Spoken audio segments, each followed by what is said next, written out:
Uh, my name is Elie Dawang. I'm 79 years old. I was born in Paris, France. During the war, I was a hidden child, and what I'm going to tell you is what happened during the liberation, how I was liberated. It was in July 1944. At that time, I was in a little village about 200 kilometers west of Paris. We left Paris in 1943 because it was too dangerous for us to live in Paris. We ended up in a little village called Chamiral-Gaudin, which is about 150 kilometers south of Normandy. And the way it came out was this way. The Germans were in full retreat. They were going 40 kilometers an hour through our village, going towards Paris. Remember, we were west of Paris. And they were on motorcycles, they were in their trucks, they were in their tanks, and they were going east with that 40 kilometers an hour. And in our little village, it was a little village of about 400 or 500 people. The way it worked out is that everybody stayed in their little houses, in their little cottages, in their farms. At what time, in the middle of the afternoon, we heard some guns being maybe a little battle took place maybe 20, 30 kilometers away from our village. And then it was complete silence, complete silence. We didn't hear anything at all. And a bit later, what happened was that we heard a very loud, some kind of a loud noise that came from the north or the west. And that noise became louder and louder and louder, and then it went through our village, and somebody dared to open the blinds, and some said, "Les Américains sont là, les Américains sont là, les Américains sont là." I don't know what happened, but the flags came out of the attics, the cellars, you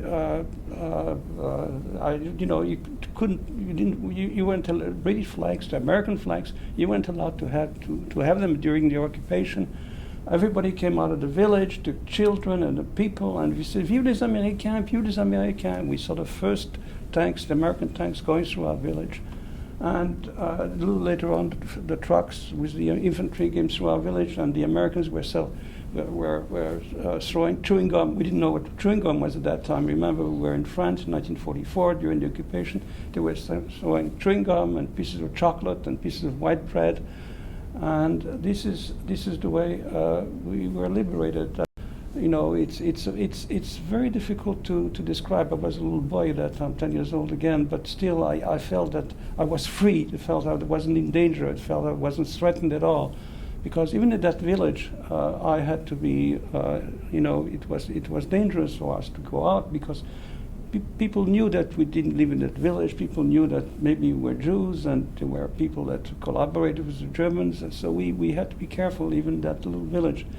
But once we were liberated, it was like a feeling of, there it is. We are free. We can do what we want. We don't have to be scared. We don't feel threatened. That was a terrific feeling of relief, actually. My father, who didn't know I was alive, when he came back to Paris, when he was repatriated from Dachau, when he came back to Paris, somebody told me, ton fils est vivant, va le trouver, il est dans la classe. My father came to the class, knocked on the door, entered the classroom, and there I saw my father after 3 years. That was another, I almost didn't recognize him. My father came back very, very thin, almost just skin and bone, but still it was my father. And even after that, I recognized him, and that was another chapter of my life where everything started again. Of the whole extended family I had, the only two survivors were my father and myself. And my victory, my personal victory, and if you could call it also my liberation, if you want to put it this way, my personal victory is, again, my family. I restarted my family. As I said, I have two sons. One is a doctor. He's married to another doctor.